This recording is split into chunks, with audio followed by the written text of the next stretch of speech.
The current assault force on Chasiv Yar in Donetsk Oblast can only last for a few months before being exhausted and withdrawn from battle due to ill-prepared infantry, some with as little as a week and a half of training, and heavy losses of tanks and armored vehicles due to effective Ukrainian drone attacks. The most interesting updates come from the northern flank of Chasiv Yar. Here, the Russians intensified their assaults towards Kalinivka to directly attack the center of Chasiv Yar from the north. However, the Ukrainians were readily awaiting these assaults, and so the Russians failed to advance and incurred losses so serious that they had to halt their attacks altogether and make an operational pause.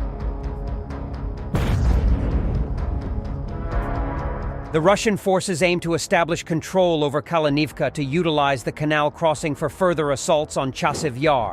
If the Russians effectively exploit this advance, they would avoid crossing the canal from the canal district. Instead, attacking the town center from the northern crossing near Kalinivka could prove more efficient. The Russian assaults on Kalinivka were preceded by an intense artillery barrage, augmented by glide bomb strikes, resulting in the destruction of most of the village. With no buildings left to use as firing positions, Ukrainian fighters withdrew to more favorable positions west of the canal. Subsequently, Russian troops advanced along Lisova Street, reaching the canal crossing. Destroying all buildings in eastern Kalinivka proved to be a double-edged sword for the Russians. The destruction eliminated any possibility of concealing and protecting their troops from Ukrainian artillery, tank, and drone strikes. As a result, Russian forces were forced to move across open areas, leading to their rapid destruction. Combat footage from the area shows us how a sole Ukrainian tank managed to destroy a group of Russian troops that were heading to the canal crossing in conjunction with kamikaze drone strikes against the same group. Another video shows a Russian BMP loaded with infantry being hit at the ammo rack, resulting in a devastating explosion that killed everyone on board. The detonation was so severe that 3 other nearby vehicles in the column were also damaged by the blast and subsequently abandoned, with most of the troops killed. The only survivor among the Russian stormtroopers suffered severe burns over his body and subsequently lost consciousness. Due to significant losses with little to no gains, Russian army morale in this area is very low. This has led the Russian command to set up barrier troops to kill deserters or capture them and send them back to the deadly frontline positions.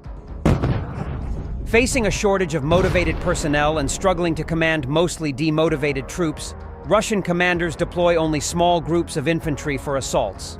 Another reason for this tactic is the heavy losses in equipment and troops during larger assaults, where Russian forces lose between 40% and 70% of their equipment.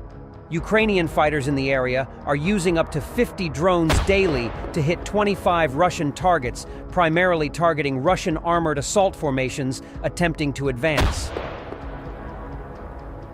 A Russian Storm Z instructor claimed that Russian forces made their most significant gains in Chasiv Yar, Avdiivka, and Ocheretine through attritional frontal assaults, airstrikes, and artillery without any advances on the flanks. These assaults resulted in the loss of a significant number of armored vehicles during intensified mechanized operations.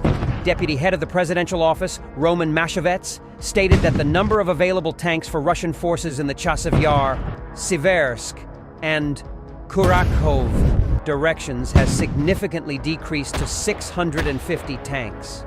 He also noted that the number of combat-ready armored fighting vehicles is now just 1,850. For context, Russians have lost over 15,000 armored vehicles and 8,000 tanks since the start of the war, with around a dozen of each lost daily. This indicates that the current assault force can only last for a few months before being exhausted and withdrawn from battle. Russian sources reported that Russian infantry are essentially forced to conduct dismounted assaults west of Bakhmut despite heavy Ukrainian drone operations. Some Russian infantry only receive a week and a half of training before deploying to Bakhmut, contributing to significant Russian losses. This type of mass frontal assault was intense throughout the entire Russian offensive. Due to this high-casualty method of attack, the Russian command eventually exhausted their forces in some directions, including Chasiv Yar,